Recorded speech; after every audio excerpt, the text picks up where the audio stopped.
Hello everyone, welcome to back my channel. और आज हम पढ़ने वाले हैं क्लास 9th का मोस्ट वीवीआई क्वेश्चन, जिससे कि आप देख पा रहे हैं ये 2020 में क्वेश्चन पूछा गया। तो 2020 हम क्यों बता रहे हैं, क्योंकि आप जानते हैं कि 2020 का जो क्वेश्चन बैंक है वो वीवीआई है। क्योंकि आप एग्ज़ाम लिख रहे हैं 2023 में, ठीक है। 2023 में आप एग्ज़ाम देने वाले हैं।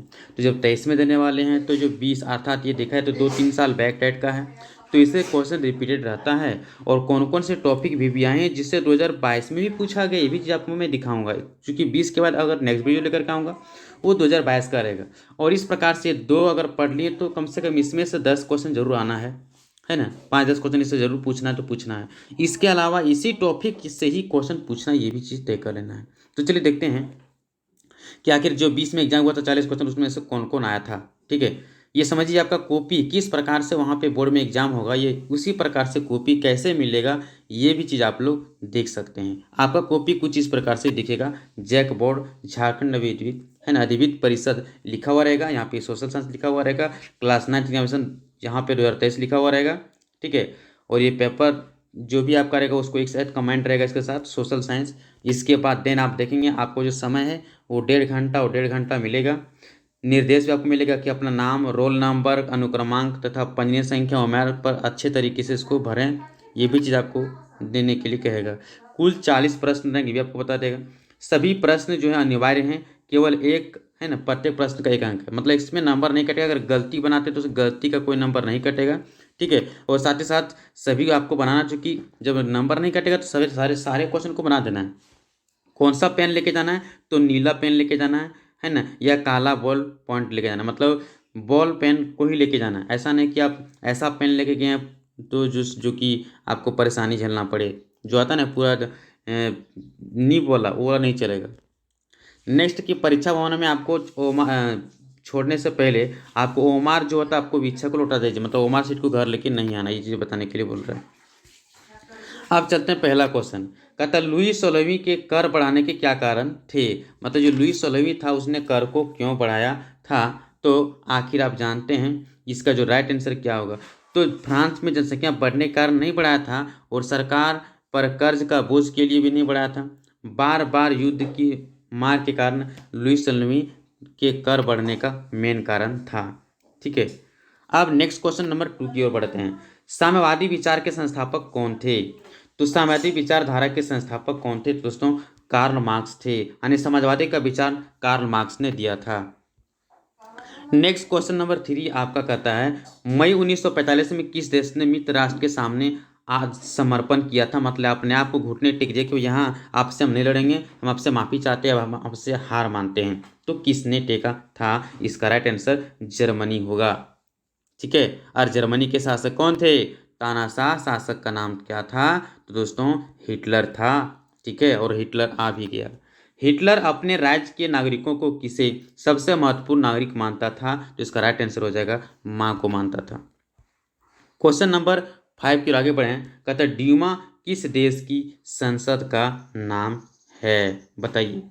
ठीक है, तो इसका राइट आंसर क्या हो जाएगा, रूस की संसद को ड्यूमा कहते हैं दोस्तों।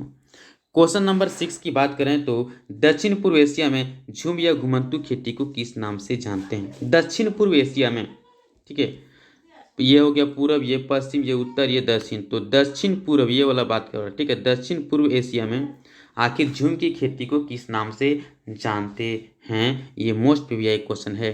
चेना के नाम से जानते हैं। ठीक है, नेक्स्ट क्वेश्चन नंबर 7 की ओर आगे बढ़ते हैं। ठीक है, 7 कहता है हिमाचल प्रदेश में चरवाहे समुदाय को किस नाम से जाना जाता है, तो गद्दी। धंगर महाराष्ट्र को कहते हैं, और मसाई आप जानते हैं कि अफ्रीका का बहुत ही फेमस, या बोल सकते हैं कि अफ्रीका का जो फेमस जो चरवाहा है वो मसाई है। ठीक है, अब यहाँ से अगर मान लीजिए ये क्वेश्चन पूछा है हिमाचल प्रदेश के चरवाहा का नाम, तो आपको पूछ सकता है कि राजस्थान का चरवाहा का नाम क्या है, रायका है। महाराष्ट्र का क्या है, धंगर है। ठीक है, इस प्रकार से दक्षिण अफ्रीका क्या है, मसाई है। ये भी आपको क्वेश्चन पूछ सकता है। जम्मू कश्मीर का क्या है, तो आप जानते हैं गुजर बकरवाल है। Next question number 8, Samburu national park किस देश में स्थित है, ये क्वेश्चन पूछा गया है दोस्तों। तो सांबरू नेशनल पार्क केन्या में है। क्वेश्चन नंबर 9, कृषि क्रांति सबसे पहले किस देश में हुई? ये क्वेश्चन आपसे पूछ दिया जाता है कभी कभी। तो कृषि क्रांति सबसे पहले इंग्लैंड में हुई थी। क्वेश्चन नंबर 10 की ओर आगे बढ़ते हैं। कहता आईसीसी इंपीरियल क्रिकेट कॉन्फ्रेंस का मुख्यालय कहाँ स्थित है? चूंकि 2020 में ये क्वेश्चन पूछा गया है, तो क्रिकेट का चैप्टर था उसमें, नहीं बदला हुआ था। तो 10 का आंसर हो जाएगा दुबई। 11, अंग्रेज जब पहले व्यापार करने भारत आए तो हिंदुस्तानी वस्त्र के रूप में किस प्रकार के वस्त्र की जबरदस्त मांग पूरी दुनिया में थी? ऑप्शन कौन सा सही आंसर होगा?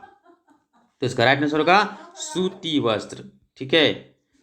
क्वेश्चन नंबर 12 की ओर आगे बढ़ते हैं। कहता है परिधान से संबंधित समचूरी कानून किस देश में लागू किया गया था? बताइए।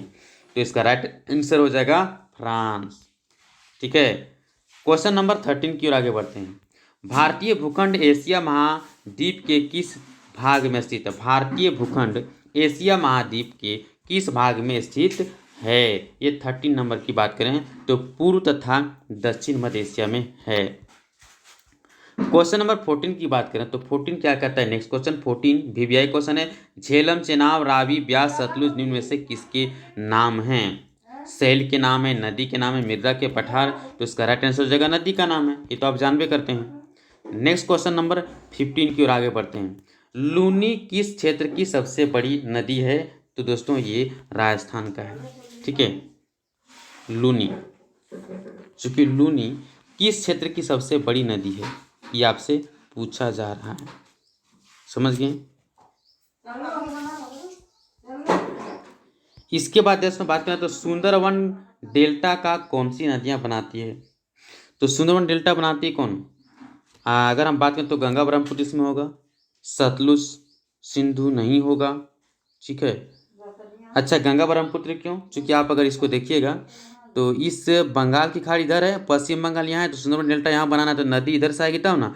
तो इधर से हमारा गंगा नदी आती है और ब्रह्मपुत्र नदी आती है। ठीक है। लेकिन सतलुज सिंधु नहीं आती है, इसलिए ये नहीं होगा। कोसी है लेकिन ये नहीं होगा। आपका कृष्ण गोदावरी भी है लेकिन यहाँ पे नहीं, इधर पे प्रवेश हो रहा है, तो ये भी खत्म हो गया। क्वेश्चन नंबर 17 की ओर आगे बढ़ते हैं। मार्च से मई तक भारत की कौन सी ऋतु पाए जाते हैं? ये बात करते हैं। तो मार्च से मई तक आप दोस्तों गर्मी ऋतु होता है, ग्रीष्म ऋतु। क्वेश्चन नंबर 18 की बात करते हैं। 18 में क्या कहता है? ज्यादा वर्षा वाले क्षेत्रों में कम वर्षा वाले क्षेत्रों की तुलना में किस प्रकार के वन पाए जाते हैं? ये क्वेश्चन नंबर 18 का राइट आंसर सदाबहार वन पाए जाते हैं। क्वेश्चन नंबर 19 कहता है बताइए गिर राष्ट्रीय उद्यान भारत के किस राज्य में है? दोस्तों गुजरात में है, गुजरात में। और अगर आपको झारखंड का पूछे तो बेतला राष्ट्रीय उद्यान झारखंड में यहाँ से पूछ सकता है। ठीक है। और पश्चिम बंगाल का वही पूछ सकता है कि सुंदरवन कहाँ पर? पश्चिम बंगाल में। 20 का विश्व में जनसंख्या की दृष्टि से सब भारत का स्थान क्या है? तो जनसंख्या में सेकंड स्थान आता है, क्योंकि भारत नंबर 1 में तो कौन आता है? चीन आता है, सेकंड में भारत आता है। ठीक है। क्वेश्चन नंबर 21, भारत सरकार ने किस वर्ष में परिवार नियोजन के लिए राष्ट्रीय कार्यक्रम शुरू किया था? तो इसका राइट आंसर होगा 1952।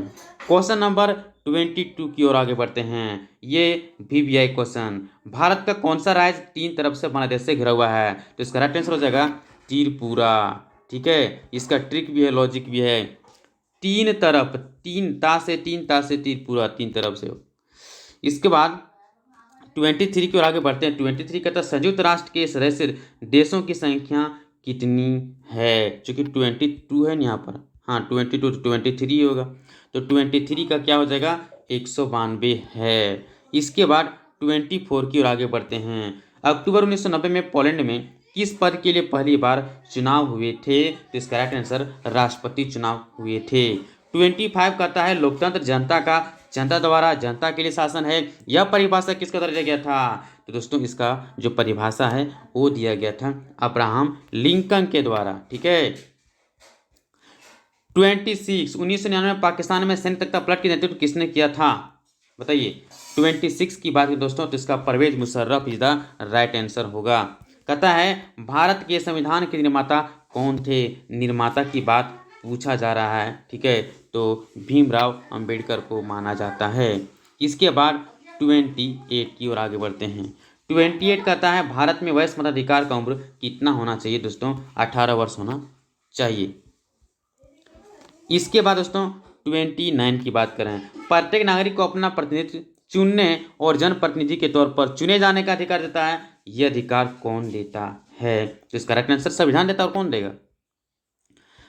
क्वेश्चन नंबर 30, भारत में न्यायिक प्रशासन का कौन नियंत्रित करता है? चूंकि हम क्वेश्चन नंबर 30 तक पढ़ चुके हैं, ठीक है। भारत में न्यायिक प्रशासन को कौन नियंत्रित करता है? तो इसको नियंत्रित कौन करेगा? इसको नियंत्रित करने का पावर किसे दिया गया है? तो यहाँ पर सर्वोच्च न्यायालय को होना चाहिए, ठीक है, कंट्रोल करने का पावर होना चाहिए। ऐसे न्याय की बात कर रहा है, ऐसे प्रशासन को सिर्फ कंट्रोल करने का अधिकार तो राष्ट्रपति को है, लेकिन न्यायिक प्रशासन की बात करें तो उसके नियम कानून में तो आपका सर्वोच्च न्यायालय ही आ जाएगा। इसके बाद 31 कहता है भारत के राष्ट्रपति को कौन सलाह आमंत्रण देता है? तो इसमें प्रधानमंत्री देते हैं, ठीक है। इसके बाद 32 की बात करें दोस्तों, कहता है संविधान के द्वारा भारत में प्रत्येक नागरिक को कितने प्रकार के मौलिक अधिकार दिए गए हैं? तो भैया 6 दिए हैं वर्तमान में, पहले 7 था, अभी 6 ही है। अब 33 की बात करें तो भारत की संपूर्ण जनसंख्या का लगभग कितना प्रतिशत ग्रामीण क्षेत्रों में निवास करते हैं? ये आपको बताना है। तो 75% निवास करते हैं ग्रामीण में। 34 की ओर आगे बढ़ते हैं, कहता है एक वर्ष में किसी भूमि पर एक से ज़्यादा फसल पैदा करने को क्या कहा जाता है? तो इसका राइट आंसर हो जाएगा दोस्तों बहुविध फसल प्रणाली कहा जाता है। आइए क्वेश्चन नंबर 35 की ओर आगे बढ़ते हैं। भारत में स्त्रियों की साक्षरता दर पुरुषों की साक्षरता दर से क्या है? कम है, अधिक है, बराबर है, शून्य है? इसका राइट आंसर होगा कम है। 36 अब लगभग पहुंच चुके हैं। आर्थिक विकास की दृष्टि से निम्न में से कौन सर्वाधिक महत्वपूर्ण है? 36 की बात करें दोस्तों तो मानव पूंजी इज द राइट आंसर। अब 37 की ओर आगे बढ़ते हैं। कहता है सिंचाई और हरित क्रांति के प्रसार से किस क्षेत्र में रोजगार के अनेक अवसर सृजित हुए हैं? जिसका राइट आंसर कृषि हो जाएगा। इसके बाद आइए 38, कहता है भारत के किस प्रधानमंत्री द्वारा 1968 में गेहूं क्रांति शीर्षक से एक विशेष डाक टिकट जारी किया गया था? इसका सही आंसर इंदिरा गांधी होगा, ठीक है। इसके बाद क्वेश्चन नंबर 39, खाद्य सुरक्षा का अभिप्राय क्या है? तो इसका खाद्यान्न तक लोगों की पहुंच, खाद्यान्न की उपलब्धता, खाद्यान्न क्रय करने की क्षमता, इनमें से सभी। और जो सबसे लास्ट क्वेश्चन है 40 क्वेश्चन आज का हमारा इस सेशन का, अकाल के दौरान बड़े पैमाने पर क्या होता है दोस्तों? तो लोगों की अधिक मृत्यु होती है। इस प्रकार से हमारा एक सेट कंप्लीट हो गया, ठीक है। इस प्रकार से आप क्या करें, आपका 40 क्वेश्चन का एक सेट कंप्लीट आपको मिल गया।